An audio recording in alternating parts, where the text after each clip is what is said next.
CBS News contributor Ed O'Keefe is a congressional reporter for The Washington Post. Joins us at the table to discuss. Ed, what a day yesterday on the Capitol. I know, who is what everybody was saying.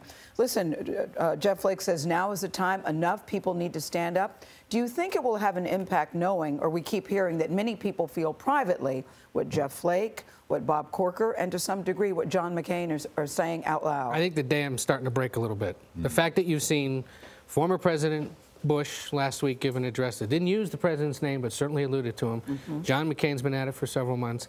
Bob Corker has been saying what he's saying. And Jeff Flake is now saying publicly what he's been saying privately for more than a year, in addition to his public criticism. So will others join in? We'll see. I think the fact that so many of them yesterday, I mean, there were colleagues of his sitting in the seats kind of near tears because they understand that what's going on right now is, as he said, not normal, is seriously eroding the fabric of the country. And I suspect we'll see some more speak up. Here's what's interesting. Tom Friedman writes today, talking to a letter to McMaster, to the Secretary of Defense, James Mattis, saying, you need to lead McMaster, Tillerson, and Kelly, Pompeo is a lost cause, the head of CIA, in telling Trump that if he does not change his ways, you will all quit en masse. Yeah. If it comes to those kinds of people, then we're in real trouble, and that is what members of Congress have been saying. For a long time, they saw Reince Priebus as an ally in the White House. He's gone. Now they look to the three who run national security and believe that they're perhaps the last best hope. But what does Flake's resigning do in terms of changing the system? It allows him to speak up.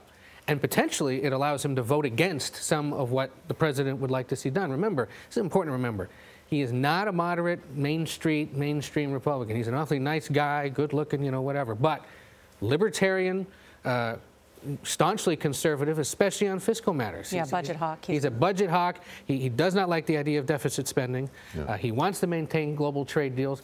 All of that anathema to the president. Yeah. Don't be surprised if you see him put up a bigger fight now, perhaps, on the tax bill. Well, Steve Bannon and his supporters in the White House are certainly doing the hula, saying, listen, he had no chance of winning anyway. So, and Steve Bannon and his forces are taking credit for forcing this retirement. Do you think they have a point? In the case of Arizona, that was actually afoot before Bannon really started. Kelly Ward ran against, this is the woman who was running against Jeff Flake in the primary, had done this against John McCain, making a generational argument and an ideological argument. Now with President Trump in office, she was making an ideological argument against Jeff Flake, and it was sticking. He was down double digits to her, and probably would have been underwater in a general election against a moderate Democratic congresswoman who's going to run against, or who's going to run for the Senate seat next year. Here's a question we asked Senator Flake. Do you think this will change the president in any way? You saw the tweet this morning already that suggests no. And you certainly saw the White House reaction yesterday, which said, these guys are basically just sore losers.